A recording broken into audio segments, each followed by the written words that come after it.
Bonjour, bienvenue dans Collab, une émission produite par les cours Pi dans le cadre de son Lab 314 et que j'aurai le plaisir d'animer. Collab, c'est quoi? Pour co-construction, avec des familles qui partageront leurs expériences et leurs expertises sur des sujets qui les mobilisent, et ce, en interaction avec un invité spécialisé dans le domaine en question. Et Lab pour laboratoire, car ces émissions ont pour objectif de rechercher des solutions et de trouver des propositions à partir d'expériences vécues. Les 12 épisodes de la saison 1 de Collab auront comme fil conducteur les besoins éducatifs particuliers des enfants. Nous nous consacrerons ainsi plusieurs émissions aux enfants avec autisme, aux troubles de l'attention et ou avec hyperactivité, au haut potentiel intellectuel et ou émotionnel, ainsi qu'aux 10. Vous pourrez découvrir ces pépites tous les 3 de chaque mois à 14h. Retrouvez-nous vite et n'hésitez pas à donner votre avis et à partager vos expériences dans les commentaires. Belle journée et à très vite. Alors on y va, on va essayer que ça soit naturel. Il n'y a pas de raison. Alors bonjour et bienvenue à toutes au cours Pi. Donc nous allons aujourd'hui faire une vidéo autour des besoins éducatifs particuliers. Donc on est ravis de vous accueillir au cours Pi. C'est une grande première aujourd'hui. Et je suis Charlotte Cassimo, donc je suis responsable pédagogique au cours Pi pour les plus petits, de la maternelle jusqu'au CE2.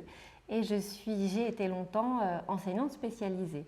Alors au cours Pi, nous proposons des manuels et des ressources diverses. Et on a eu l'idée, en fait, d'également accompagner nos supports de vidéos, voilà, et d'outils qui pourraient aider les parents dans l'accompagnement de leurs enfants à besoins éducatifs particuliers. Alors, on a intitulé cette petite série de vidéos les vidéos Collab pour les besoins éducatifs particuliers, et vous pourrez retrouver ces vidéos sur notre forum, donc sur la plateforme Poulpi, voilà, dans la partie Collab enfants à besoins éducatifs particuliers. Et ces vidéos seront accompagnées d'une mallette qu'on appellera une boîte à outils. Dans cette boîte à outils, vous pourrez retrouver toutes sortes d'informations et aussi de ressources. Et ces informations et ces ressources pourront s'enrichir au fur et à mesure du temps. Donc chacun pourra déposer sur un site, sur un mail, ses idées, ses ressources, les vidéos qui lui semblent intéressantes. Et puis, on se chargera de les filtrer un petit peu. On a la visite d'un petit chat. Voilà. Et de les déposer, donc du coup, dans cette boîte à outils. Et vous aurez aussi la possibilité, donc sur le forum, de continuer un petit peu cette discussion par des interactions, des réflexions sur ces vidéos et peut-être nous apporter un regard neuf et un regard nouveau sur certaines discussions qui auront été entamées, on va dire entamées, mais ce n'est pas la fin de la discussion. Donc on va ouvrir cette discussion aujourd'hui sur une thématique particulière qui sera comment communiquer avec des enfants dits avec autisme. Donc on va essayer d'envisager d'apporter un regard neuf, de se questionner. C'est pour ça qu'on a choisi aussi d'appeler ces vidéos des collabs, parce qu'il y a la question de recherche, il y a aussi la question de collab, de co-construire ensemble. Et pour ce faire, en fait, on a choisi de placer au cœur de ces laboratoires, de ces collabs, des familles ressources avec lesquelles on a pu échanger. Et parce que c'est en fait leur point de vue qui nous intéresse, et aussi, surtout, de leur faire la part belle, vraiment, et de les envisager comme les plus expertes en la matière. Cette série donc, de collab, des petites vidéos, s'articuleront autour de 4 grandes branches. On a identifié 4 besoins éducatifs particuliers spécifiques pour les familles qui font l'instruction en famille et qui nous suivent par rapport aux demandes qui nous sont faites. Donc, nous avons identifié, et il y aura une série autour des troubles du comportement, TDA, TDAH, une série autour des 10, une qui aura pour objet de recherche les HPI au potentiel intellectuel et au potentiel émotionnel, Et puis on va inaugurer cette aventure avec ce qu'on nomme les TSA, les enfants avec autisme. On pourra aussi rediscuter de cette appellation, bien entendu, tout au long de notre échange. Quoi vous dire d'autre? Est-ce que j'ai oublié quelque chose? Je ne pense pas. Je vais maintenant passer à la présentation de chacune d'entre vous.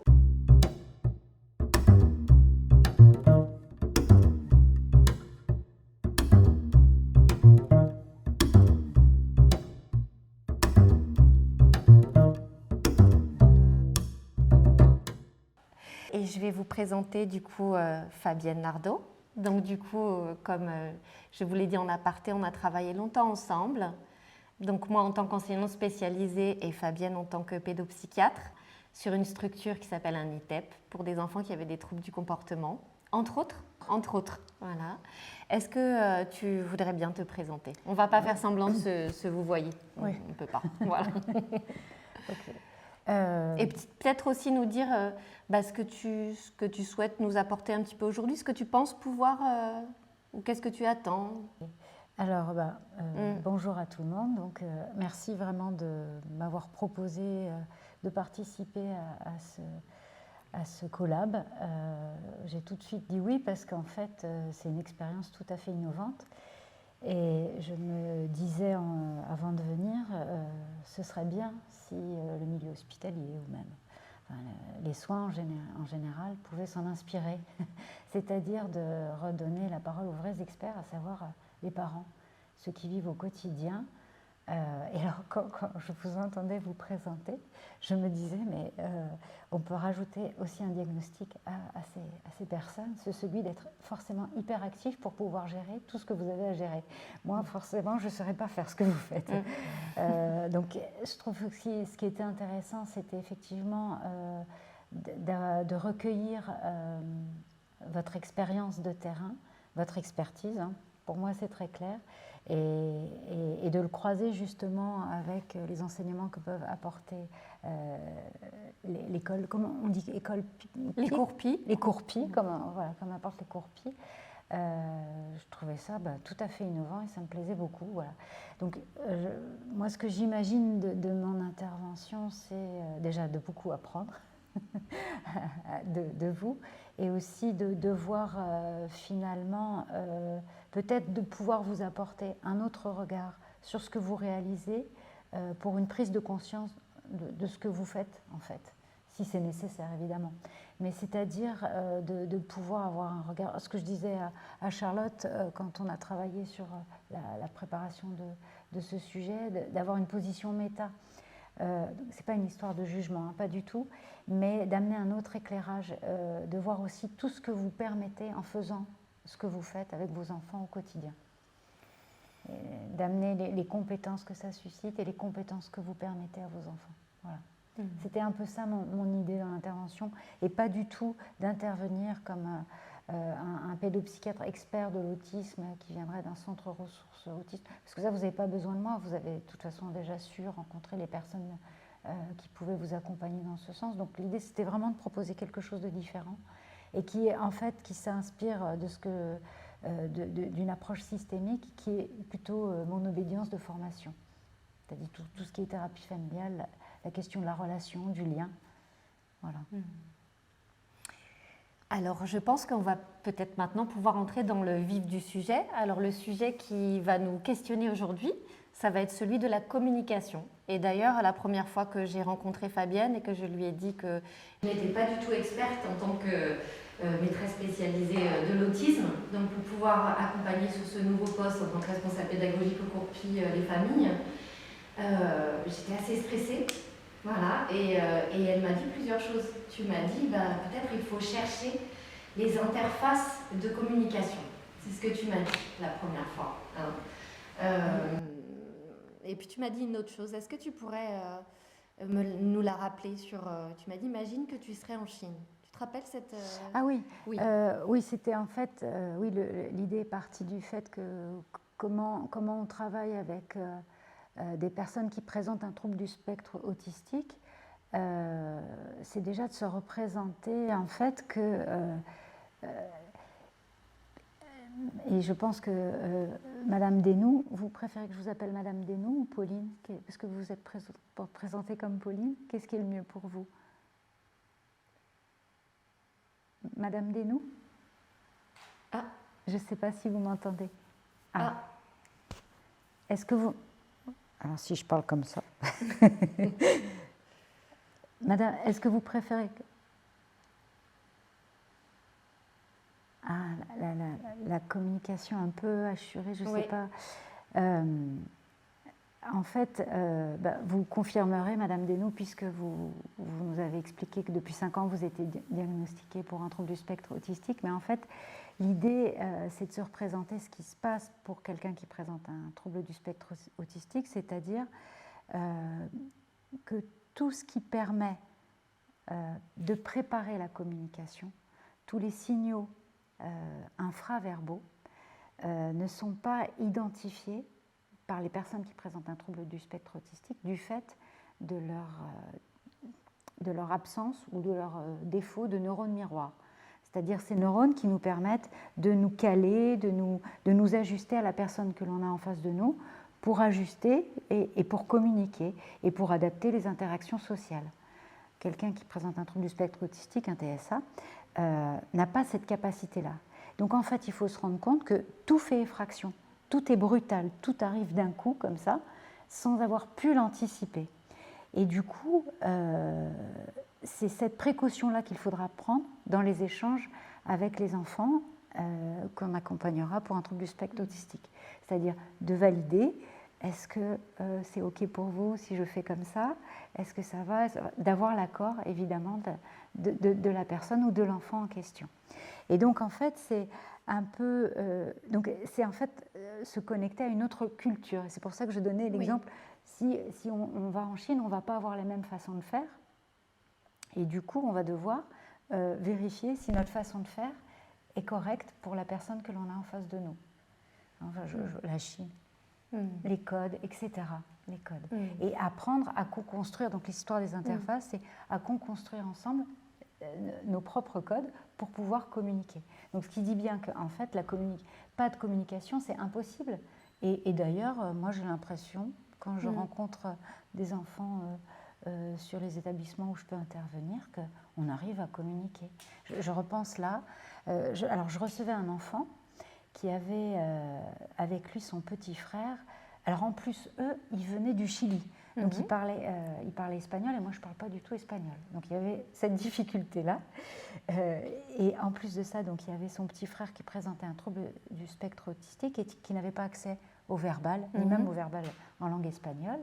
Et en fait, il était là pendant 1 heure, on a fait l'entretien. Ça s'est hyper bien passé. Mais on l'a inclus à chaque fois en lui demandant est-ce que c'est OK si on se parle là de ce qui se passe pour ton grand frère, etc., etc. Et il y avait la traduction de la tante. Voilà. Est-ce qu'on pourrait essayer, après j'en ai fait une définition, mais essayer de réfléchir vraiment à ce que c'est que la communication? Est-ce qu'on pourrait essayer ensemble de définir ce qu'elle met en jeu? Est-ce que vous pourriez essayer par des petits mots de me dire ce que ça signifie pour vous? Et on peut essayer, alors quand on essaye de trouver de définir un mot ou de le cerner, on va dire, puisqu'il s'agit bien de cerner cet objet de recherche, on peut essayer de le décrire, on peut essayer d'en faire une définition un peu comme dans un dictionnaire, ou essayer de... Voilà. Est-ce que quelques-unes auraient des mots peut-être à mettre sur ce concept? Voilà, avant qu'on aille plus avant. Qui voudrait... Alors, d'une manière spontanée, il n'y a pas de prise de parole imposée, aucune. Est-ce que vous voudriez vous lancer? Qu'est-ce que ça veut dire communiquer? Enfin, parce que c'est pour vous. Madame Leroy, dites-moi. Oui, qui a envie? Non, niveau communication, moi ça va. Moi, c'est le sans filtre qui est dur. Oui, et d'ailleurs, si on se pose, on pourrait parler. Donc, est-ce que votre fils Aaron, justement, on en parlait, si on prend une définition de la communication comme étant quelque chose qui va vers l'autre, un message adressé à l'autre et pour transmettre, je ne sais pas, ses envies, ses besoins et la réception de ce message par l'autre, on peut dire que, par exemple, on va parler de votre petit garçon, si vous voulez bien, Aaron, qui pourrait être perçu aux yeux d'une définition, on va dire, du point de vue du dictionnaire, voilà, qui pourrait être un super communicant, voilà, mais peut-être sans filtre. Est-ce que vous pouvez nous en parler un petit peu d'Aaron? Oui, bah, ça peut être du genre, on est en famille, il y a trop de bruit, ça devient trop long. Il ne se gêne pas dire aux gens, bon, maintenant que vous partez de chez moi, je vais être tranquille. Ben, il a raison. Donc là, on communique du coup ses besoins. C'est donc ça factuel. répond, oui, voilà. Parce qu'il a besoin en fait de retourner dans son, on va dire, dans son milieu tranquille. Alors, pour le coup, le sans filtre, chez moi aussi, avec Arthur, euh, un monsieur rond ou une dame ronde, il va pas hésiter à leur dire. À un enfant, bah, là, une fois, c'était un enfant handicapé. Il est allé, mais sans aucune méchanceté, aucune méchanceté. Et c'est voilà, il n'a pas de filtre. Il n'a pas et des fois, c'est particulièrement gênant. Alors, j'ai plein d'exemples, mais c'est particulièrement gênant, le sans filtre. Je sais pas comment vous pouvez le ressentir, mais voilà, ça fait partie en fait de ces petites choses du quotidien, on va dire. Mais oui. Alors, si tu Vas-y. permets, Oui. Charlotte, il me semble qu'on a un problème de connexion, ou en tout cas de réception avec Madame Desnoux, parce que je crois que vous vouliez dire quelque chose tout à l'heure. C'est vraiment Parfait. J'ai quelque chose qui ne marchait pas. Non, je voulais dire que c'est intéressant ce que vous disiez par rapport à la communication, aux codes sociaux. Je pense que socialement, ce qu'on a tendance à oublier, c'est que la communication, c'est justement ce qui est quand même très, très compliqué chez la personne autiste. Et la première question de Charlotte était qu'est-ce que ça vous évoque? Pour moi, c'est beaucoup, beaucoup de douleur parce que c'est beaucoup d'incompréhension, c'est beaucoup de difficultés. Et nous, c'est un peu l'inverse à la maison parce que proportionnellement, on est plus de TSA que de neurotypiques. Donc, nous, les filtres, il n'y en a pas en fait, à la maison.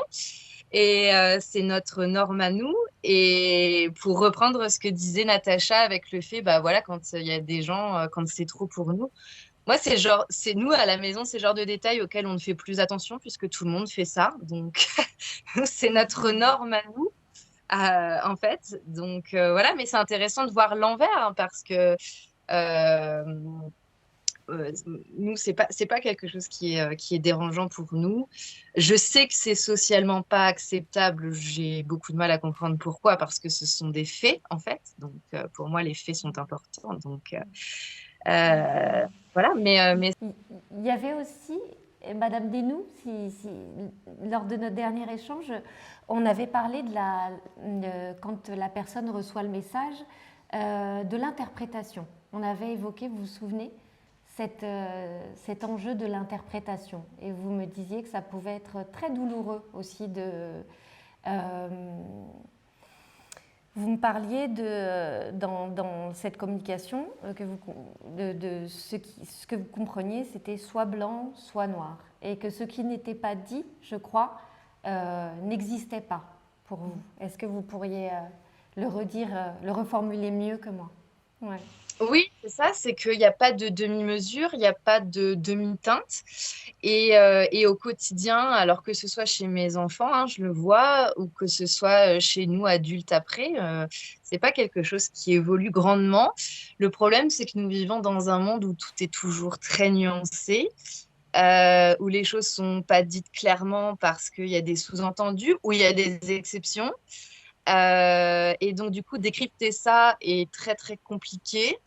Et du coup, ça nous met en difficulté et on se sent très rapidement diminué. Est-ce- Mm. Et c'est un peu la précaution dont tu nous parlais tout à l'heure. Oui, Mm. oui. D'accord, il Absolument. s'agit de ça. Ouais, Ouais. ouais. En fait, je voulais revenir juste Ouais. sur la question des filtres. Je crois que vous m'avez permis de réaliser quelque chose. Au fond, les codes sociaux, les filtres que l'on met pour échanger entre nous, je me suis dit, mais est-ce qu'ils n'ont pas vocation de limiter l'interprétation, le risque de fausse interprétation? Et au final, on voit que dès qu'ils ne sont plus là, ça laisse la place à l'interprétation. Et du coup, ces personnes qui ne maîtrisent pas ou ne possèdent pas ou n'utilisent pas ces filtres, tout simplement, ça peut être aussi par choix, du coup, tout de suite, on va interpréter leur comportement ou leur réaction. Et je trouvais ça tout à fait intéressant, ce que vous ameniez. Moi, je m'étais aussi... Oui, pardon, Madame... Non, allez-y, Madame Hérol. Je vous en prie. Non, je voulais rebondir sur ce que disait Pauline. C'est vrai, alors pour moi, le TSA, c'est tout nouveau, donc je suis pas encore au fait de beaucoup de choses. Mais alors, je sais que pour les HPI, c'est le cas parce que mon grand est HPI. Et quand on dit les choses, c'est pareil, c'est vraiment le sens littéral. Et il y a quelque chose qui m'a fait rire hier, c'est que j'ai dit à Joanne, je lui fais faire un peu de lecture autonome. Là, on a commencé un livre en lecture autonome et je lui dis, tu me lis le 2e chapitre, puis il commençait à râler. Je dis, oh ça va, c'est 2-3 pages. Et puis bon, on me dit, bon d'accord. Et je reviens, et puis il a fait 1000 marque-pages, il restait une page à lire du chapitre. Je dis, bah, t'as pas lu tout le chapitre? Il me dit, maman, tu m'as dit que ça faisait 3 pages, j'ai lu 3 pages. Voilà. Donc, et là, je dis, bah ouais, mince, en fait, il faut vraiment que je sois plus précise que ça quand je donne des consignes. Voilà. Et par rapport à la communication, c'est vrai ce que disait aussi Madame Schwartz, c'est que Johan, c'est quelqu'un qui, lui, pour le coup, il a beaucoup de mal à communiquer avec les gens qu'il ne connaît pas.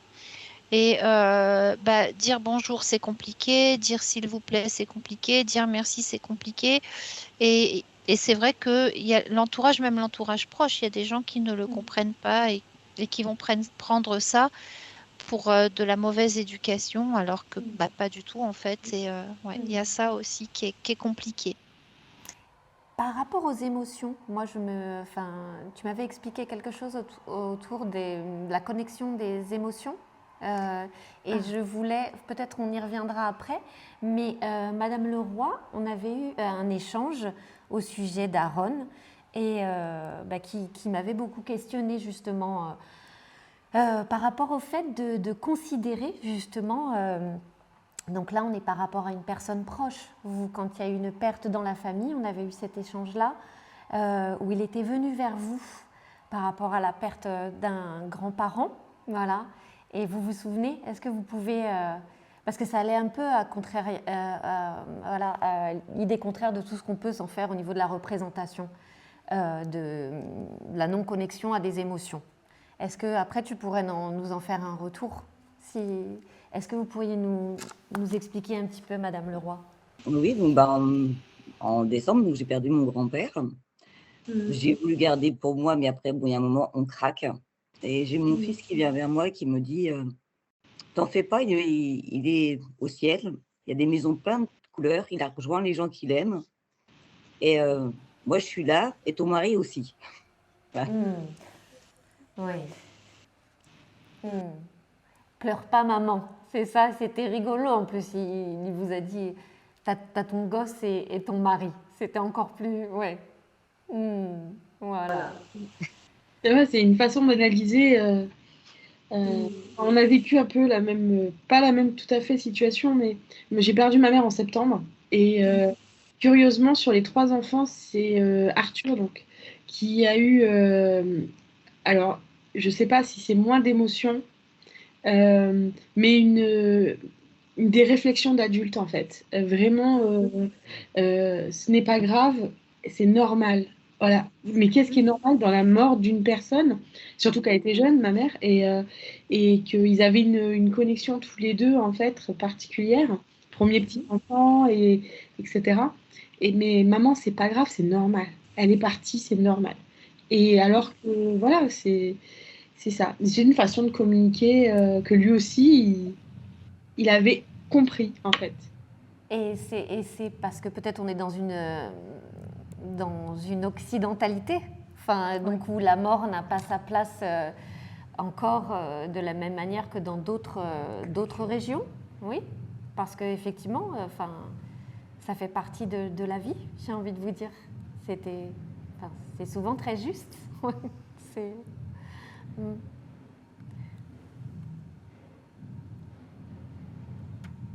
Mm. Mais du coup, ce n'est pas la même connexion aux émotions. C'est pas le. Est-ce que tu pourrais nous expliquer un petit peu plus avant? Ben, en fait, c'est de la même manière que comment dire, l'anticipation des situations, la connexion en fait à ce qui se passe, et notamment dans l'interaction avec l'autre, est différente de quelqu'un de neurotypique. Pour les émotions aussi, le traitement des émotions est différent. Il peut être...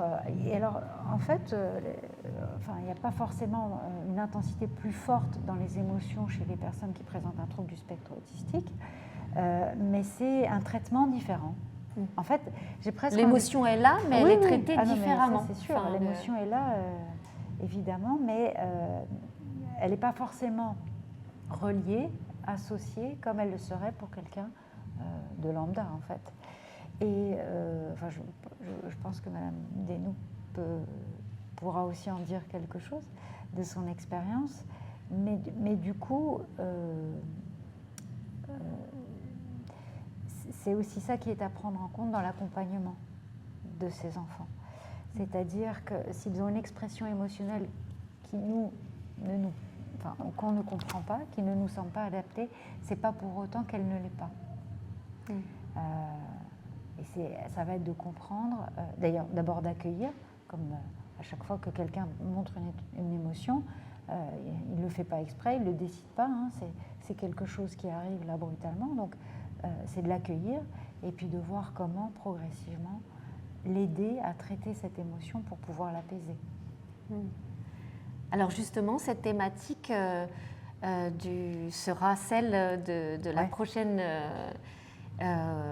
collab vidéo, voilà, qui sera de l'accueil des émotions, ce sera vraiment l'objet de notre prochaine recherche. En lien avec les troubles du comportement? En lien, non, avec l'autisme, on la présentera à la fin. Oui. Alors, on a beaucoup de bruit derrière nous, c'est la fête. Il y a des tam-tams, etc. Donc, excusez-nous, on est un petit peu... de la fanfare. Et une fanfare, voilà, d'un mouvement qui se dirige tout près de là où on est. Alors, si vous voulez bien, donc avant qu'on fasse un petit temps d'arrêt, j'aimerais bien qu'on focalise un peu maintenant notre échange autour de justement le début, le commencement, que chacune puisse un petit peu nous apporter son expérience sur depuis le tout début, le commencement, la naissance et le moment où vous avez repéré que entre vous et votre enfant, il y avait quelque chose qui sortait un petit peu de ces codes entre votre communication propre et celle de votre enfant. Voilà, vous d'abord. Et puis après, ça peut s'élargir à d'autres regards, mais le vôtre. Voilà, le tout début. Est-ce qu'il y a eu des indices? Comment ça s'est passé? Alors, c'est peut-être différent si c'est son premier enfant aussi, je ne sais pas. Pour moi, ça a été dès la maternité. Il ne dormait pas. Alors, en primie, j'ai demandé de l'aide. Est-ce que c'est normal qu'un bébé ne dorme pas? J'étais inquiète. Et on m'a dit oui, c'est normal. Première nuit blanche à 17 jours. Il pleurait jamais. Il dormait pas. Mais il dormait pas. Et je disais, mais c'est la relation à la mère. c'est ce qu'on me répondait en général, vous êtes trop liés, trop proches. Il ne dormait pas et je peux vous garantir que les 2 premières années où il enchaînait les nuits blanches et il pouvait faire une micro-sieste et partir sur 72 heures sans dormir. Et quand on l'expliquait, on nous regardait, voilà. Et ça nous a mis un petit peu la puce à l'oreille. On nous a dit quand il sera scolarisé, ça ira. On l'a mis à l'école. Il s'endormait à l'école. Il faisait des micro-siestes et il repartait pour 24, 48, 72 heures sans dormir. Donc la fatigue, l'énergie dépensée, etc. Surtout qu'il était non-verbal, c'était très très compliqué. Jusqu'à ce qu'on n'en puisse plus et qu'on ait un bilan et qu'on nous dise, qu'on pose des mots sur le fait qu'il ne dormait pas, que c'était un signe. Mais il a fallu attendre 7 ans. 7 ans. Voilà. Et c'était très compliqué. Très, très compliqué. Le manque de sommeil en tant que parent qui nous empêchait... voilà, lui, on ne savait pas ce qu'il avait parce qu'il ne verbalisait pas. Alors, il communiquait, hein, mais il ne verbalisait pas. Et tous les professionnels qu'on voyait qui nous disaient mais non, c'est normal, c'est un bébé. Mais non, c'est normal. C'est la relation à la mère. Mais non, c'est normal. Il y avait et nous, on culpabilisait avec mon mari. On était c'est notre faute, on fait mal quelque chose. Oui, il faut donner des cadres. Oui, alors à 20h, il doit être couché, fermer toutes les lumières. Mais ça marchait pas. Il n'y avait rien qui fonctionnait. Jusqu'à ce qu'on laisse tout tomber, qu'on écoute son rythme à lui, ce qu'il lui avait à nous demander, parce que c'est ce qu'il demandait en fait. Laissez-moi vivre, entre guillemets, ce que j'ai envie. Et on revient sur les codes sociaux. Et le code de je me couche à 20h, etc., ben lui, ça ne rentre pas dans sa case. Voilà. Donc, il a fallu attendre cette stabilisation. Et après, bon, il a été aidé donc pendant un temps, mais c'était ça en fait. Les premiers signes, c'était ça. Quelqu'un d'autre a envie de nous partager ce tout début, ce commencement? Ben moi, j'ai eu mon fils aîné à 16 ans, donc ça rejoint un petit peu avec le côté de la mère, parce que moi, ça a été la grande excuse. J'ai mon fils trop jeune, donc c'était moi qui le rendais comme ça. Donc ça a été le gros truc. En plus, je l'ai allaité très longtemps, j'ai allaité mes autres enfants aussi très longtemps. Donc il y avait ce côté-là, et qu'elle est à son rythme, donc j'ai pas eu trop de problèmes par rapport à ça. C'est surtout l'entrée en maternelle, où en fait Arnaud n'a pas été scolarisable à temps plein, jamais, jusqu'à ce qu'on le déscolarise en CP. Et en fait, à l'école, on me disait à 11h30 s'ils acceptaient de le prendre ou pas le lendemain, en fonction de comment il a été, parce qu'il était pas gérable selon eux. Il ne voulait pas être dans les temps collectifs, etc. Alors moi, à l'époque, il faut resituer sur le fait que j'étais très jeune. Moi, quand il est rentré en petite section de maternelle, j'avais 19 ans. 19 ans, et j'avais moi-même. Et en fait, on me disait, mais vous vous rendez compte, il ne veut pas faire les temps collectifs. Mais vous vous rendez compte, il n'y a pas de copain dans la cour. Je dis, mais moi, c'est pareil. J'étais pareil. Il y a des problèmes, en fait. Enfin, c'est pas grave. On ne va pas à l'école pour faire des copains. Et là, ils m'ont dit, mais si, on va à l'école pour faire des copains. Ah bon?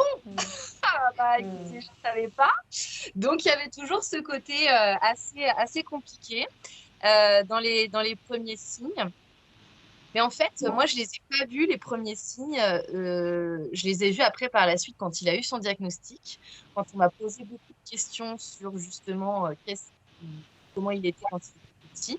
Parce que pour moi, j'étais pareil. Donc, je n'ai pas capté. Pour moi, c'était juste héréditaire. C'était un trait de caractère. Pas des signes. Moi, ce qui m'a mis la puce à l'oreille, c'était le fait qu'il n'était pas scolarisable comme les autres enfants. Voilà. Donc plutôt l'extérieur, le regard à la maison, il n'y avait aucun problème particulier puisqu'on fonctionnait pareil. Donc, même les signes, comme disait Natacha ou Céline, comme quoi de codes sociaux, moi j'en ai plein à vous raconter si on parle là-dedans. Mais moi, ça ne m'a pas alertée parce que j'étais pareil. Donc, à partir de là, c'était ma norme à moi, donc ça ne m'a pas du tout mis la puce à l'oreille. Et c'est après le diagnostic de mon fils, donc moi, il a été posé comme Céline à 7 ans. Mais c'est assez long, là, du coup, que ce parcours-là, entre le fait de repérer, c'est énorme dans la vie d'un enfant, 7 ans.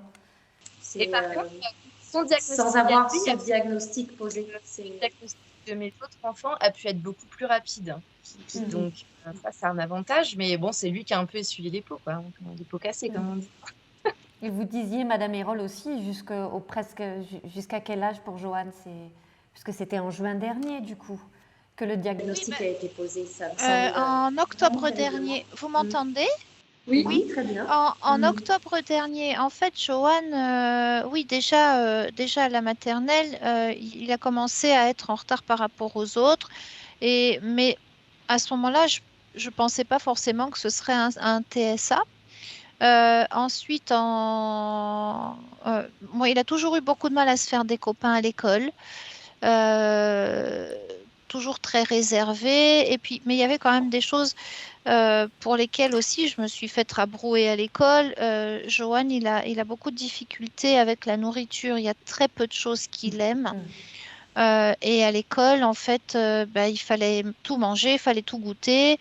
Il s'est fait souvent punir parce que il laissait ce qui était dans l'assiette, donc on le laissait devant son assiette à la récré. Donc il y avait ces problèmes de nourriture. Il y avait aussi il y avait d'autres choses qui mettaient la puce à l'oreille, l'expression justement de la tristesse, beaucoup de choses qui restent rentrées jusqu'à ce que ça explose. Et puis les vêtements aussi.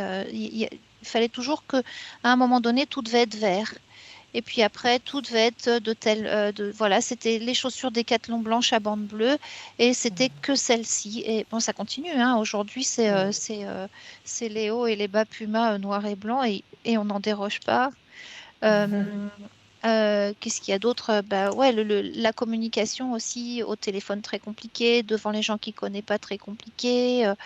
Les rituels aussi, et puis les schémas de vie, dès qu'ils étaient un petit peu, ce qui est toujours le cas bien sûr, dès qu'ils étaient un petit peu déviés, c'était la panique. Il fallait toujours en fait qu'il y ait le même schéma pour telle ou telle chose.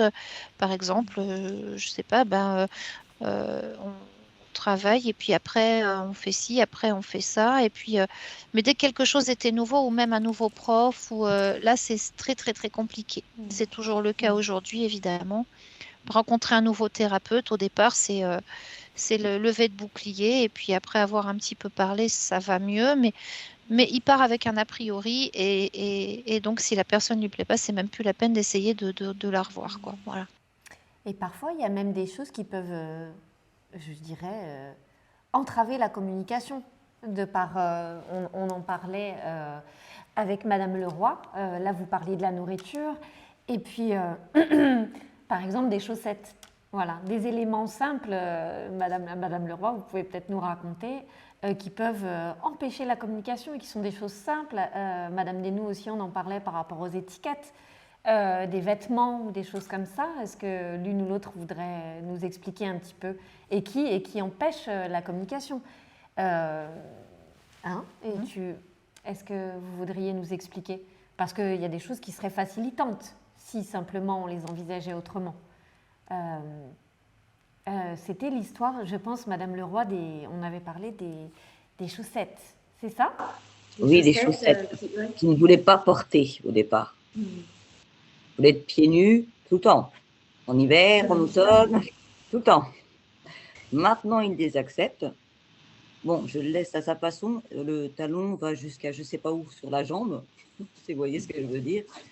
Mais tant que c'est mis comme ça va. Mais il faut qu'il le mette à sa manière. Pas le talon, quoi. Comment? Je disais, ça m'étonne pas. Oui. Et en fait, ça me permet de faire le lien avec la question en fait, des capacités finalement d'adaptation et des trésors d'ingéniosité finalement que trouvent les personnes qui présentent un trouble du spectre autistique pour s'adapter à leur manière. pour pouvoir faire, pour pouvoir se sécuriser, pour pouvoir être, pour pouvoir exister tout simplement.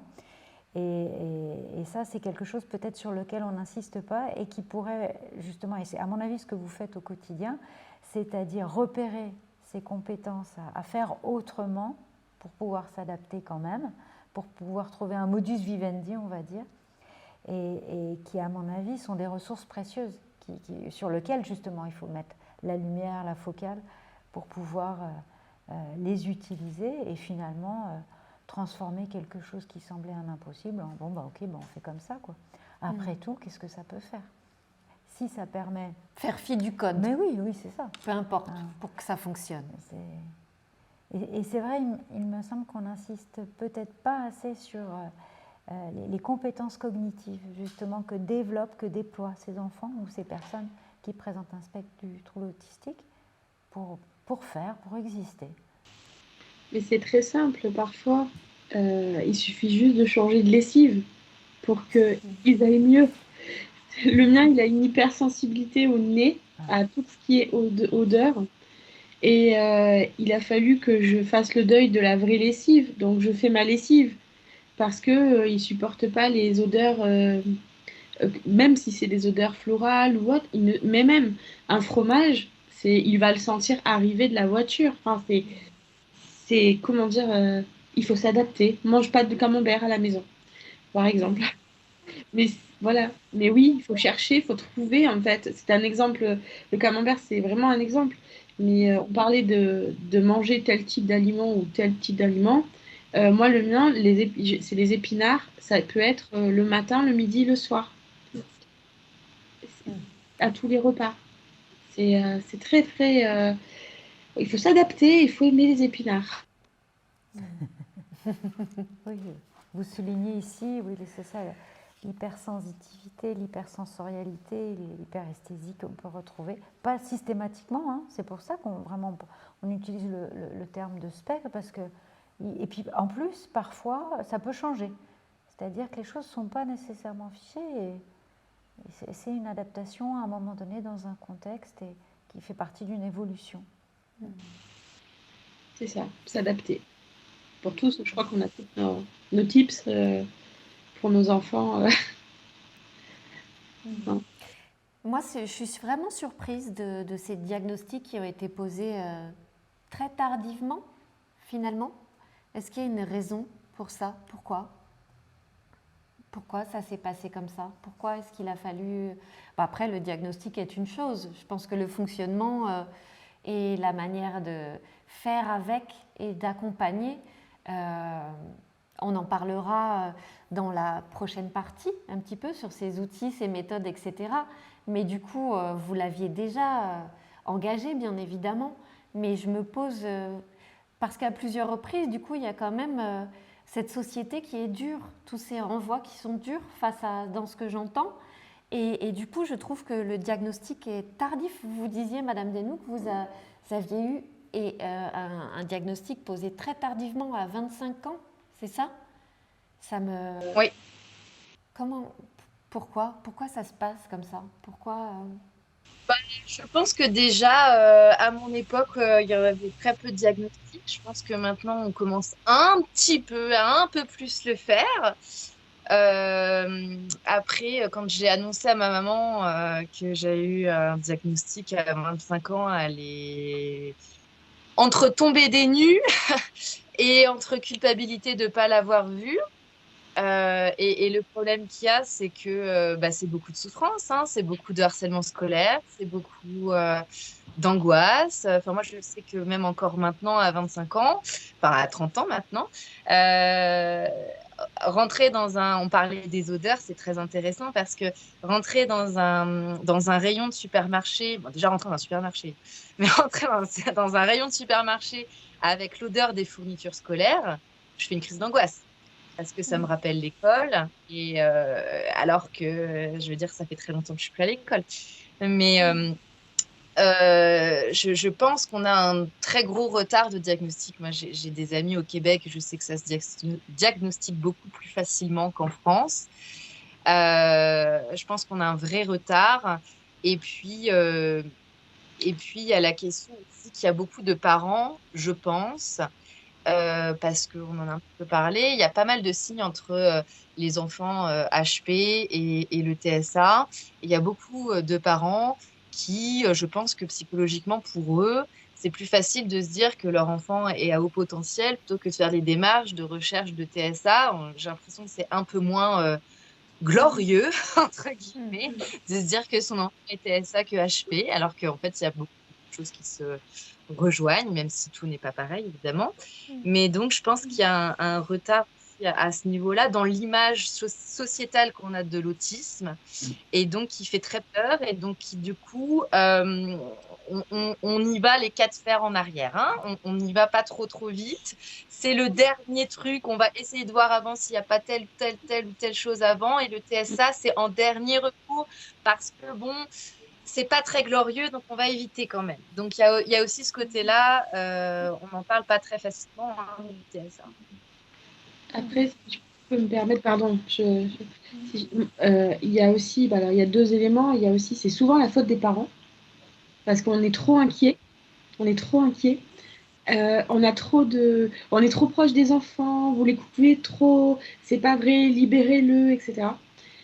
Donc ça retarde beaucoup les prises en charge, et c'est énorme. Par exemple, dans le cas d'une dysphasie avec le TSA, c'est énorme. Voilà. Et après, il y a le coût, parce que quand on passe la voie traditionnelle des prises en charge, en fait, des diagnostics, nous, on est encore sur liste d'attente, ça fait 3 ans pour le CRA. Si je passais pas en privé avec un coût très important, parce qu'il faut payer, mine de rien, et tout, attention, j'ai rien contre ça, le fait de payer, mais si je paye pas pour avoir un diagnostic, je les ai pas. Et ça, on l'oublie, 2 ans d'attente, 3 ans d'attente. Nous, on est arrivé, on a déménagé il y a 3 ans, ça fait 3 ans. J'ai reçu un mail la semaine dernière pour me dire il faut passer voir votre médecin avant. Ça fait 3 ans. Je pense que Madame Hérol, vous avez lutté aussi pas mal pour avoir ce diagnostic. C'est ce que, ouais, je rejoins Céline sur ce coup-là. C'est vrai que, moi, en fait, par rapport au diagnostic, chaque fois que j'en parlais à un médecin, à un psy, ou oh mais non pas du tout, oh mais non pas du tout, vous vous faites des idées.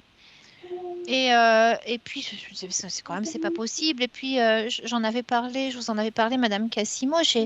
J'ai ma meilleure amie qui est psychologue aussi, et elle était d'accord avec moi. Elle me disait si, pour moi il y a des troubles autistiques. Et le CRA, pareil, le CRA, c'était très long. En plus, je ne sais pas comment ça se passe dans votre région, mais dans la nôtre, vous devez d'abord donc avoir le certificat de psychiatre, remplir un questionnaire. À l'issue de cela, quand vous leur donnez, vous passez en commission pour qu'ils décident s'ils vont tester votre enfant. Et après, il y a cette fameuse liste d'attente.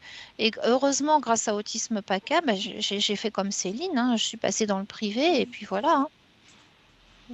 Mais c'est vrai que comme dit également Pauline, il y a les parents, mais il y a aussi... Alors, quand vous êtes force de proposition pour dire si, moi je pense qu'il y a quelque chose, en face, les professionnels, effectivement, oh là, doucement, non, il n'y a rien du tout, vous vous faites des idées, quoi, il y a ça aussi. C'est une réalité, hein. Je ne vais pas la nier. Et c'est pas évident, parce qu'on se culpabilise aussi après. On a tardé. Absolument. Ouais, quand on se blesse, on va à l'hôpital ou chez le médecin, on va se soigner. Là, on est obligé d'attendre pour aider nos enfants ou comprendre comment les aider. C'est très dur à accepter. Parce que dans ce que j'entends, il y a la lutte avant, et puis après la dureté. La culpabilité, entre guillemets. Exact. Parce que le diagnostic, même si c'est dur, on l'accepte, on vit avec de toute façon, donc ça ne change rien. On sait, on met juste un mot sur quelque chose, mais on vit avec. Mais il change tout finalement. Il change tout. De l'avoir, ça change tout. En ce qui me concerne, la pose du diagnostic, je pensais qu'elle allait changer le regard de certaines personnes de mon entourage. Alors certaines oui, mais d'autres non, pas du tout. Non, c'est toujours l'enfant mal élevé, que j'élève pas bien. Voilà. C'est le même problème ici, en fait. Les gens ne comprennent pas. Ils ne comprennent pas. Puis quand il a été diagnostiqué tard, parce que pour les médecins, c'était ça passera, mais rien n'est passé. Ça passera. Puis au bout d'un moment, ah bah oui, quand même, il a 5 ans et demi. Bon, allez, on fait le test. Alors que bon, je le savais qu'il était TSA. Et ce que j'aimerais bien que l'on fasse, une fois que du coup, avant que l'on fasse une petite pause, que l'on s'octroie une petite pause, c'est du coup, on en arrive à ce moment où le diagnostic est posé, et peut-être on va clore un peu ce moment-là en disant que du coup, le diagnostic qui est posé, c'est enfant avec autisme. Et par rapport à ça, au niveau de la communication du message délivré, du coup, on pourrait parler d'eux, si vous voulez bien, Madame Desnoux. On avait eu cet échange-là. Se dire que quand on dit enfant avec autisme, ça veut dire que c'est en dehors de soi, aux yeux de la société, au nom du diagnostic qui est posé. Est-ce que vous vous rappelez de ce moment-là? Et du coup, c'est fort en symbole. Hein? Oui, moi, ça me fait toujours beaucoup rire quand je vois les gens qui choisissent bien leurs mots. Alors, bon, pourtant, je choisis mes mots sur beaucoup de choses, mais pour pas heurter, pour pas heurter, on va souvent dire personne avec autisme. Mais en fait, je suis autiste, hein. Enfin, je veux dire, on peut appeler un chat un chat. C'est pas En fait, c'est la façon dont on va nommer les choses qui vont presque devenir une insulte. Pour être délicat, pour mettre du protocole. La personne en face qui, en choisissant personne avec autisme, sous-entend que si on utilise autiste, c'est insultant. Non, c'est un fait. C'est la façon dont on va utiliser le mot qui est intéressante. Mais bon, moi, Et même, ça, je dirais, ça nous sort de soi. Quand on dit avec, c'est comme s'il était en dehors de moi, ça fait partie de mes enfants. J'ai encore entendu tout à l'heure, c'est pour ça que ça me fait sourire, j'ai encore entendu tout à l'heure Bérénice dire à son frère non, mais moi je suis autiste, alors c'est bon, hein. Parce qu'ils aiment bien aussi avec ça. Mais nous, c'est très démocratisé à la maison. Mais c'est vrai que il y a des gens, voilà, quand on dit même personne atteinte de trisomie, personne en situation d'autisme. Ça fait quelque chose de très en dehors, en effet. Et enfin, moi, personnellement, je préfère qu'on dise que je suis autiste parce que ça fait partie de moi. Si on me donnait l'opportunité de choisir entre rester autiste ou rentrer dans une atypie, une neurotypie, pardon, je préférerais rester autiste. Oui, mais absolument, comme je le disais tout à l'heure, c'est-à-dire que vous avez dû, par la force des choses, développer des cognitions, des capacités que, effectivement, je vais le dire comme ça, le commun des mortels n'a pas forcément accès. Pour autant, moi, je crois que c'est important de ne pas mettre l'un contre l'autre, c'est-à-dire c'est comment on fait tous ensemble, en fait, la vraie question. C'est comment, effectivement, on arrête de stigmatiser une personne qui présente un trouble du spectre autistique et en fait quelqu'un qui est neurotypique aussi. Au fond, c'est comment apprendre à se rencontrer tel que l'on est sans s'enfermer dans des catégorisations aussi. Après, c'est remarquable ce que vous avez réussi à faire, Madame Desnoux, il me semble, par rapport à votre famille avec vos enfants, c'est-à-dire c'est complètement banalisé et respecté surtout. Mais ça a été dit aussi tout à l'heure, c'est vous-même d'ailleurs qui le disiez, pour certains parents, parler d'autisme aussi franchement, comme vous pouvez le faire, comme vous avez la capacité de le faire, c'est pas possible pour tous les parents encore. Et je crois que c'est important aussi de respecter le temps de chacun. Le temps, finalement, de pouvoir voir son enfant autrement, pas juste comme un enfant autiste, mais comme un enfant qui a d'autres compétences. Moi, je dis souvent, les enfants, ce sont des électrons libres, parce qu'ils ont cette... comment dire, c'est un monde autour d'eux, en fait, ils ont leur monde et ils tournent autour d'un monde. Et, voilà. J'ai pas d'autres adjectifs pour les décrire. C'est électron libre, ça marche bien, ça va bien. Ouais. Ça coupe? Ah là, on vous voit beaucoup mieux, Madame Desnoux, parce que des fois, c'était un peu flouté. Hein? C'était très esthétique, mais un peu... Oui? Ah, il fallait faire une petite pause. Pour l'ordi. Alors, donc on va essayer vraiment d'arrêter à 17h30. Hein. On s'était dit pour ne pas... Voilà, c'était déjà très, très généreux de votre part de nous accorder ces 2 heures. Voilà, on ne va pas déborder. Hein.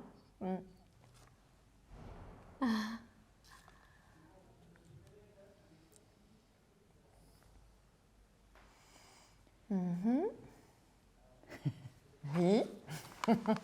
On participe. Ben oui. Je me demandais, Madame Leroy, si ça va pour vous là d'avoir pris le train en marche. C'est pas trop. Ça va? Ok. Bon, n'hésitez pas hein, si vous souhaitez intervenir. Alors, on a eu l'explication de ces bruits de fond qui étaient en fait non pas une manifestation comme celle d'hier, mais une manifestation pour la journée de la femme. Alors, puisque c'est aujourd'hui, alors bonne fête à vous toutes. Merci.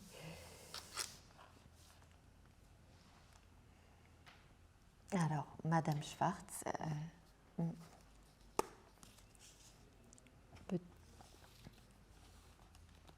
Oui. Est-ce que tu voulais me dire? Introduire ou présenter comment on va se déplier la deuxième D'accord. partie. Alors, dans la dernière partie, ce qu'on va faire, c'est que je vais...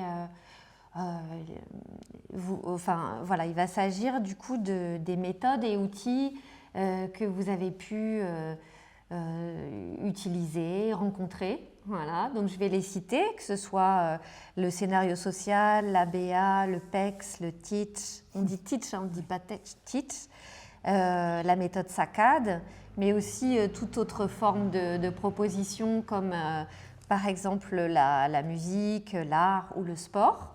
D'accord. Alors lors de nos échanges, voilà, vous avez toutes participé à différentes propositions. Voilà. Alors peut-être réfléchissez à celles que vous avez envie de nous partager. Il y en a beaucoup. Donc on va voir. Donc je vais vous demander à chacune d'entre vous celle que vous aurez envie de nous partager. Vous avez déjà une petite idée pour chacune d'entre vous? Sinon je peux vous les... Qu'est-ce que vous m'aviez dit? Madame Desnoux, il y avait l'association des parents handicapés, par exemple. Qu'est-ce qu'on avait encore? On avait l'ABA aussi. Ah, je vous entends plus. Alors, je vous disais, je sais pas si vous voulez qu'on parle de ça, parce que du coup, je ne garde pas une super bonne expérience. Mais c'est pas grave, c'est pas grave. Après, on va pas aller que contre, mais peut-être ce qu'on dira, c'est qu'effectivement, l'idée, c'est de se l'approprier. Et justement, ce qu'on avait échangé au niveau de l'art, ça me semble tout à fait intéressant de le dire aussi. Vous voyez? Oui. Après, vous pouvez avoir une expérience positive, une expérience un peu moins bonne, par exemple, chacune. Ça peut être une idée. Qu'est-ce qu'on avait dit? Madame Leroy, il y avait le scénario social, le PEX. De quoi vous voudriez nous parler? Le PEX, tout ça, je suis pas présente avec Aaron lorsque ça se fait. Donc moi, c'est plus l'école de musique. Ouais, d'accord. Oui. Où ça se passe bien. Ce que ça apporte, et puis ouais, voilà. Bah oui, ça peut être une super idée. Absolument. Et Madame Hérol, vous vouliez nous parler on avait échangé autour de l'association Pilotis. Je sais que ça débute. Oui, ça a commencé. En fait, Autisme PACA est malheureusement trop loin. Ils sont basés dans le Var, donc faire des activités avec eux, ça serait beaucoup de temps sur la route. Du coup, j'ai trouvé une autre association pas loin de chez nous qui s'appelle Pilotis 06. Et ils font plusieurs activités. Pour l'instant, la seule à laquelle on a été conviés, mais bon, je crois qu'avec le printemps et l'été, il y aura plus de choses de proposer, c'est un atelier menuiserie. C'est bon pour tout le monde? Alors, du coup, dans cette partie, la partie qui va être la suivante, on va un petit peu essayer de voir comment chacune d'entre vous a pu expérimenter des outils qui vous ont été proposés, des méthodes. Voilà, ça peut être, donc je vais les énumérer, mais on ne va pas en faire un catalogue. On va simplement prendre vos expériences et votre regard, voilà, ce que vous avez pu en vivre et comment vous avez pu vous l'approprier pour, voilà, pour en donner une idée à d'autres familles. Alors, classiquement, donc, les méthodes et outils qui sont proposés sont les suivantes. S'agissant des méthodes, donc il y a le scénario social, l'ABA, le PEX, le TEACH, la méthode SACAD, qui est une nouvelle méthode en provenance du Canada. Mais on peut aussi envisager d'échanger autour d'associations et aussi d'associations autour de la musique ou d'activités autour de la musique ou bien d'autres formes d'art ou bien du sport. Voilà. Donc peut-être on va commencer. Est-ce que donc chacune d'entre vous pourrait nous présenter voilà, une expérience de son choix, qu'elle soit bonne ou mauvaise. Est-ce que Madame Leroy, vous auriez envie de commencer? Oui? Alors, moi, mon fils, il a commencé l'école de musique à 2 ans et demi. Donc, normalement, ce n'était pas trop l'âge requis. Il devait avoir 3 ans. Je dis, bon, 2 ans et demi, c'est bon. Par contre, ça se passe hyper bien. Il adore ça. Il s'est fait 2 copains. Du coup, maintenant, il fait bazar. Alors qu'avant, c'était un enfant calme. Et ça lui a permis de savoir s'autoréguler. Donc, quand il a besoin de son casque, maintenant, il va le chercher tout seul. Il l'enlève, il le remet suivant, en fait, quand il y a trop de stimuli, en fait. Et il veut continuer. Donc là, en ce moment, il découvre les instruments. Donc, il a vu la guitare, il a vu la batterie, il a vu la trompette, le violon, le violoncelle, enfin, plein d'instruments. Sauf que monsieur s'est décidé que c'est la batterie, pas autre chose. Pourquoi la batterie? Parce qu'il veut se défouler, parce qu'il veut casser les oreilles à ses parents. Mais pour lui, c'est une bonne expérience. C'est quelque chose qu'il veut continuer. D'accord. Et est-ce que vous pouvez nous parler un petit peu de ce cadre, justement, c'est dans le cadre d'une association? Comment ça se passe? Non, du tout. C'est dans une école normale parce qu'ici, dans le Grand Est, il n'y a pas grand-chose en association. C'est très pauvre. Hein, on va dire que c'est un peu le désert. Donc, du coup, on s'est mis dans un cursus normal. Et la maîtresse est au courant donc, de l'autisme d'Aaron. Et du coup, elle fait tout pour que lui se sente bien. Donc, elle a fait un petit groupe, ils sont que 3. Comme ça, il n'y a pas trop d'élèves, pas trop de bruit, pas trop de stimuli. Et ce qui a fait que du coup, il se sent bien et il veut y retourner tous les ans. Parce qu'il est dans un endroit plutôt sécurisé avec peu d'enfants. Est-ce que vous voyez des différences avant et après justement une séance? Vous aviez dit que vous le voyez transformer. Il est plus détendu. Alors, est-ce que chacune nous pourrait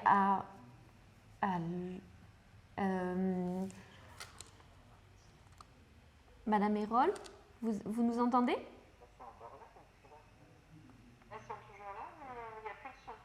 Ah, là vous ne nous entendez pas? C'est très intéressant. J'aimerais bien si vous êtes, qu'on puisse avoir nos coordonnées. Je vais vous le proposer aussi avec plaisir. C'est super. Eh bien, si vous voulez déjà, je peux vous envoyer le mail plutôt que de vous l'envoyer les unes après les autres. Pour l'autorisation du droit à l'image, je peux vous l'envoyer à toutes les 4 en même temps. Comme ça, vous auriez les mails chacune les unes et les autres, des autres. Oui? Est-ce que ça va pour chacune d'entre vous? Oui. Si je vous fais un mail commun? Moi, Comme ça, vous pouvez entrer en contact les unes avec les autres. Oui, super. D'accord? Super. Bah, je vais faire ça alors. Alors, on y va? C'est reparti. Alors, du coup, est-ce que l'une d'entre vous voudrait prendre un petit peu la suite pour nous témoigner justement d'une association, d'une méthode qu'elle aurait rencontrée avec son enfant et qui aurait été bénéfique ou... Madame Hérol, par exemple? Alors, en fait, oui, l'association Pilotis propose des animations qui permettent de développer l'habileté sociale, entre autres, la confiance en soi, enfin plein de choses. Et Joanne a commencé à participer à un atelier de menuiserie. Compte tenu de ses difficultés de sociabilisation avec des gens nouveaux, parce il manque énormément de confiance en lui également. L'animateur l'a reçu 2 fois tout seul et la dernière fois, en fin de séance, il y a un jeune, du groupe qui les a rejoints. Ça l'a un peu stressé parce qu'il a été pris au dépourvu, mais malgré tout, il est quand même volontaire pour continuer la semaine prochaine. Et voilà, il est content parce qu'il a il a déjà son projet. Ils ont commencé à travailler sur les pièces. Ils vont faire un temple maya en fait en bois. Donc il est tout content de ce projet parce qu'il adore tout ce qui est activité manuelle. Et puis parallèlement à cela, ça fait 2 ans qu'il va à un atelier de dessin, tous les mercredis, où là, ils sont en petits groupes et où maintenant, bon, bah, il les connaît tous, il est habitué aux personnes qui sont autour de la table et ça se passe très bien aussi. Voilà. Par contre, moi, je serais intéressée de savoir, parce que comme pour moi, c'est nouveau, j'ai demandé à Pilotis justement une formation pour les parents parce que je sais pas du tout ce que c'est Makaton, Abba, Pex, Stick, et Saccade. Pour moi, c'est du chinois tout ça, donc ça m'intéresserait beaucoup de connaître toutes ces méthodes. Je mettrai Je mettrai des petites explications dans notre boîte à outils un petit peu pour éclairer justement les parents qui seraient intéressés concernant ces propositions et ces méthodes. Voilà, j'enrichirai un petit peu cette boîte à outils. Voilà. Donc vous aurez accès aussi à des coordonnées et puis des explications sur comment ça se passe, qu'est-ce qui est proposé, ce que signifient ces méthodes. Voilà, j'essaierai de les expliquer et de les éclairer au mieux. D'accord. Merci. Vous me disiez aussi que dans ce cadre de l'association Pilotis, c'était une prise en charge un petit peu globale, qui avait d'une part un travail avec des éducateurs concernant la menuiserie et que d'autre part, il y avait aussi une prise en charge au niveau du soin, voilà, qui est effectuée. Oui, tout à fait. Il y a une neuropsychologue qui reçoit les enfants. Malheureusement, le premier rendez-vous a été avorté parce que la pauvre neuropsychologue a eu un accident de voiture, heureusement sans gravité. Mais du coup, notre rendez-vous a été annulé. Donc, pour l'instant, il n'a pas encore rencontré la neuropsy, mais c'est prévu, oui. Mais, excusez-moi, je suis curieuse. Quel est le statut de cette structure? C'est une structure associative? Oui, c'est une structure associative, tout à fait. C'est une belle initiative. Ça semble être une belle initiative avec beaucoup de diversité dans ce qu'ils proposent.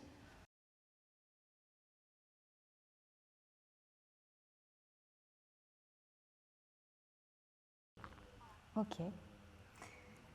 Madame Schwartz, est-ce que vous pourriez nous partager votre expérience, bonne ou mauvaise, concernant ces méthodes, outils, associations qui ont pour objectif un petit peu de développer justement l'aspect communicationnel voilà, dans l'accompagnement de vos enfants?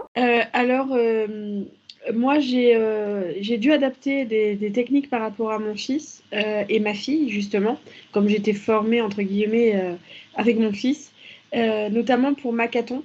On a signé avec Arthur très tardivement parce qu'on n'avait pas eu l'information ou l'accompagnement. Et c'est une amie qui signait avec ses enfants qui m'a invité à le faire avec lui pour communiquer. Et donc ça, et d'autres techniques que j'ai adaptées à Arthur et à Pauline d'ailleurs. Et après, il y a le sport aussi qui a été Le sport et Oui, le sport et l'association de judo. Vous m'avez parlé d'un professeur de judo. Exactement. Voilà. Mon fils faisait du basket et du judo. Et l'année dernière, c'est devenu... C'est assez désagréable, pardon. Mais et l'année dernière, comment dire, le basket est devenu moins inclusif, c'est-à-dire qu'il était mis sur le côté. Il participait pas aux compétitions et c'est devenu très lourd pour lui parce qu'il ne gère pas du tout la frustration. Il n'aime pas perdre, il n'aime pas échouer. Et le fait de ne pas être dans les matchs, c'était pour lui horrible. Du coup, bah, on a continué le judo. Donc, il faisait du basket et du judo depuis l'âge de 3 ans, hein. Et ils en font tous, d'ailleurs, ils y sont là. Et au niveau du judo, bah, le coach ne voulait pas du tout avoir un enfant électron libre, on va dire. Du coup, comme c'était plus inclusif, on a dit, bon, on arrête là. Mais par contre, au niveau du judo, le sensei est formé aux enfants, justement, neuroatypiques ou autres. Et ça se passe merveilleusement bien. Ils font des compétitions, ils font toutes sortes d'événements. Ils vont à des échanges avec d'autres dojos. Et, et là, on voit mon fils vraiment s'éclairer et avoir bah, des amis, avoir, voilà, ça se passe bien. Voilà. Le judo a clairement aidé, comment dire, a été inclusif. Voilà. Je sais pas je sais pas comment expliquer, mais ça a clairement été inclusif. Et pour les techniques que j'utilisais, il y a vraiment Makaton, voilà. Les pictos aussi, je sais pas si vous y avez eu aussi, si vous avez pu les utiliser, mais voilà. Je ne sais pas pourquoi vous avez des questions. C'est intéressant, je trouve, Madame Schwartz, votre retour, parce que ça montre bien que dès qu'il y a un centre d'intérêt commun, comment finalement les interactions se produisent beaucoup plus facilement. C'est beaucoup plus fluide. Exactement. Et Madame Desnoux, vous vouliez nous partager une expérience. Par exemple, on avait parlé ensemble d'une association concernant des parents pour enfants handicapés. Voilà. Est-ce que vous pourriez nous en dire quelque chose? Parce que vous aviez vraiment envie de participer. Oui, j'avais vu au Forum des associations l'année dernière une belle association de mamans avec des enfants à particularité. Donc, le hasard voulait qu'il y avait beaucoup de mamans avec des enfants comme ça. Et donc, du coup, j'ai voulu assister à une première réunion. Et bon, j'avoue avoir quand même pris sur moi, parce que je pense qu'ici, vous comprendrez toutes que c'est pas quelque chose de très simple d'aller dans ce genre d'endroit où on ne connaît personne. Je me suis dit, pourquoi pas, je vais voir. Et au final, je n'y suis pas retournée et je n'y retournerai pas parce que j'ai été un petit peu bousculée par le fait que... alors, je pense que c'est un endroit qui doit faire beaucoup, beaucoup de bien à certaines mamans.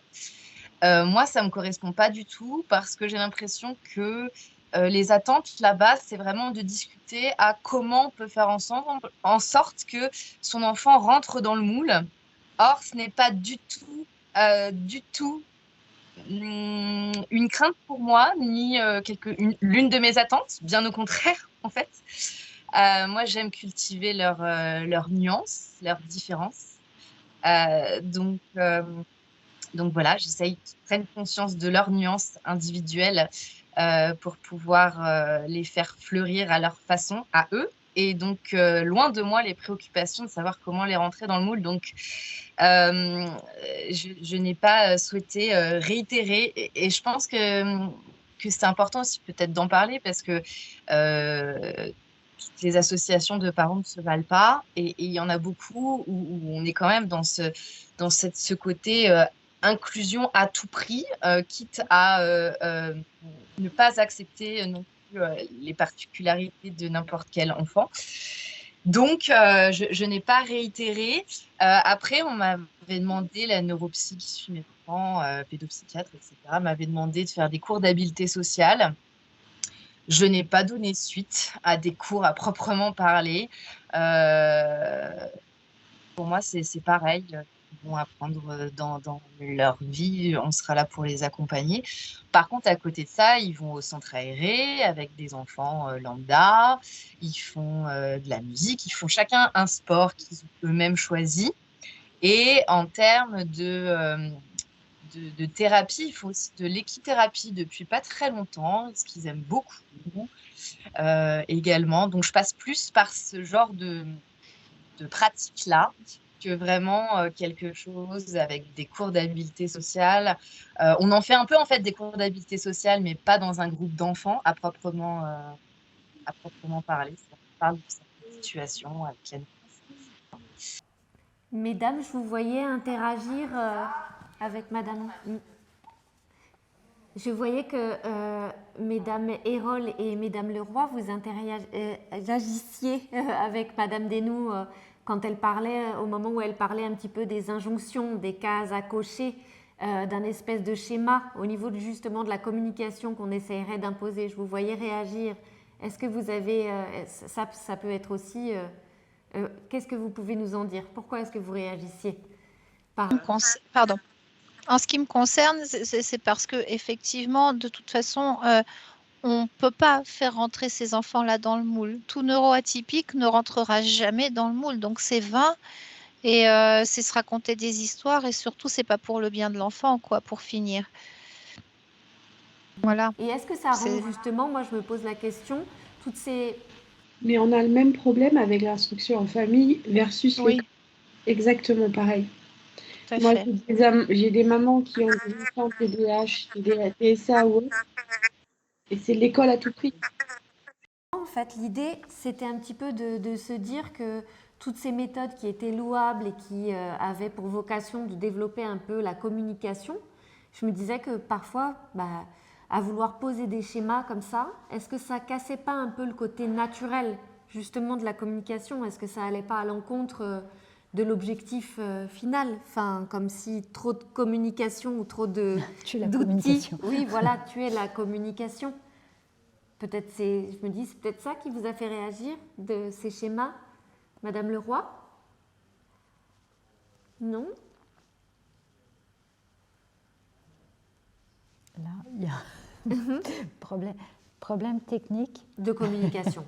problème un problème de communication. C'est extraordinaire, ça. C'est fou. Ouais. C'est un problème de connexion. Madame Schwartz, Madame Leroy, est-ce que vous nous entendez? J'ai l'impression que l'image de Madame Leroy est figée. Donc oui, l'image de Madame Leroy est figée. Ah, ok. D'accord. Ok. Bon. Peut-être que... Mais le programme était très dense. Ouais. Très ambitieux et très, très riche. Hein. Peut-être qu'on peut conclure et peut-être reprendre un rendez-vous. Peut-être qu'on pourrait continuer notre échange autour de la communication une prochaine fois. Peut-être qu'on peut se faire un petit temps de... Voilà, peut-être... Alors, du coup, on voulait aussi aborder la question de personnes ressources, de personnes ressources qu'on pourrait identifier. Ah, Madame Schwartz. Ah. Alors, d'accord.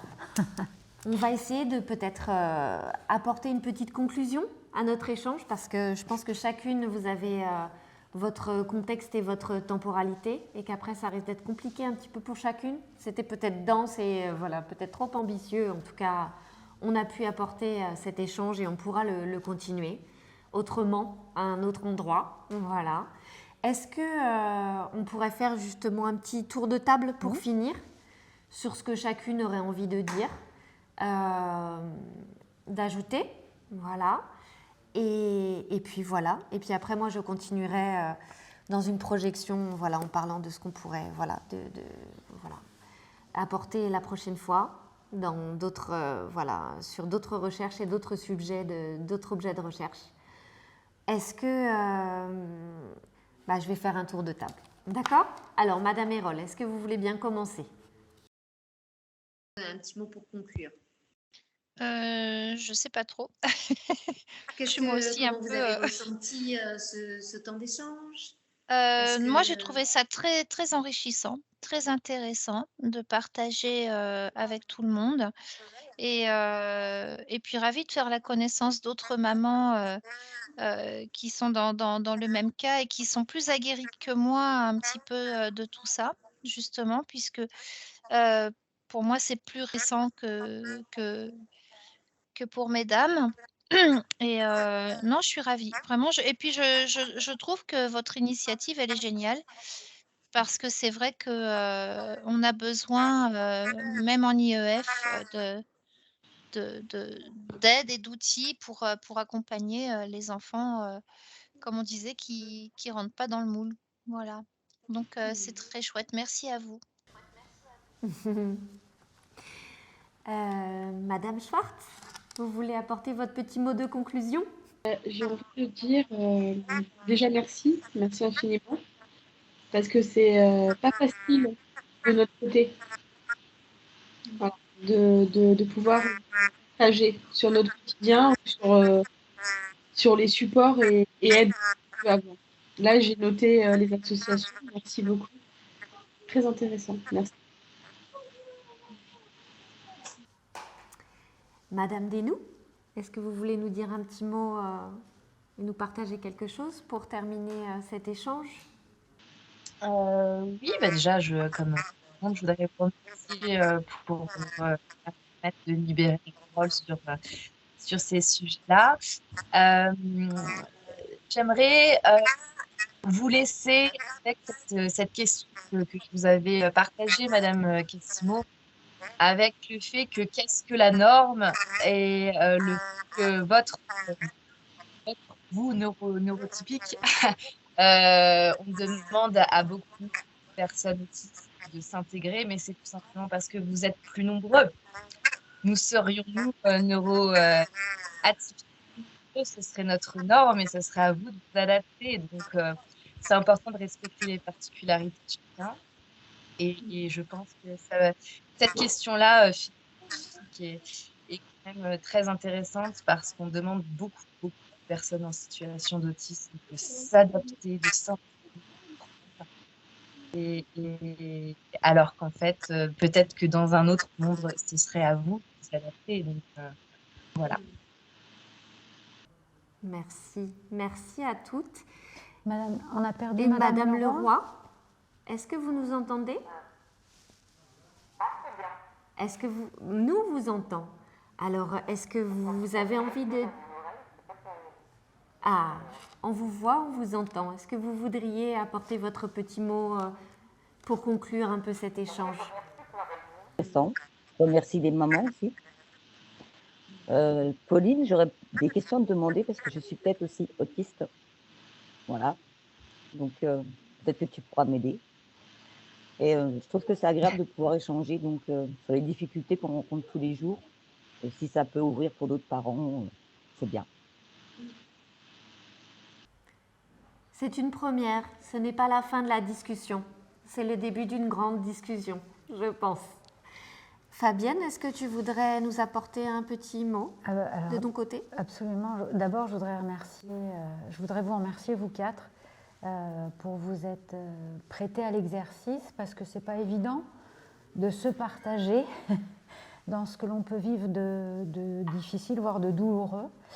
Moi, je trouve qu'il y avait Alors, c'est extraordinaire parce qu'on voit bien la complémentarité aussi dans ce que vous amenez, c'est-à-dire la diversité et comment on peut croiser les regards de chacune Et au fond, il ne s'agit pas de dire il faut faire comme ci ou comme ça. C'est-à-dire, il ne s'agit pas de rentrer dans des standards, mais qu'est-ce qu'on peut créer ensemble en partageant nos expériences pour créer de nouvelles expériences qui vont permettre à vos enfants, à nos enfants, de trouver leur place dans cette société si singulière, pour le coup, à se demander qui est le plus autiste de tous, quoi. Est-ce que c'est notre société ou est-ce que c'est finalement ces enfants qui sont diagnostiqués comme tels?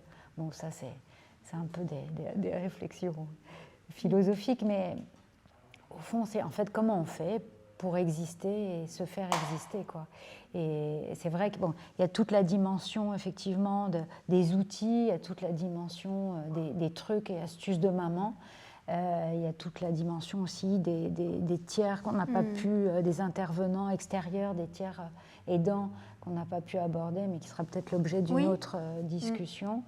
Et puis, il y a aussi cet outil pilote-là, ce collab-là, extraordinaire, qui permet ces rencontres. Non, c'est très riche. Et au fond, moi, ce que j'ai bien aimé, c'est finalement, il ne s'agissait pas de parler de critères diagnostiques, mais plutôt parler de vos enfants. C'est ça qui était le plus intéressant, évidemment. Voilà. Et merci aussi au Courpi, évidemment, d'avoir organisé ça. Je voudrais vous remercier toutes. Vraiment, je suis très touchée d'avoir pu avoir ces échanges privilégiés, d'abord avec chacune d'entre vous, que j'ai croisées à des moments et à des temps différents.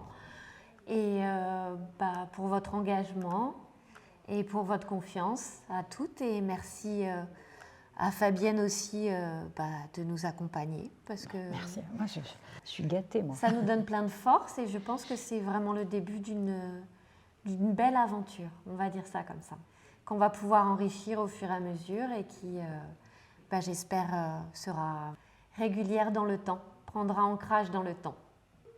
Je vous invite à vous déconnecter si vous le souhaitez. Voilà, et puis de mon côté, je vous fais un petit mail à chacune. Voilà. Merci beaucoup. On se retrouve très vite. Merci beaucoup. Merci à vous. Au revoir. Au revoir, bonne fin de journée.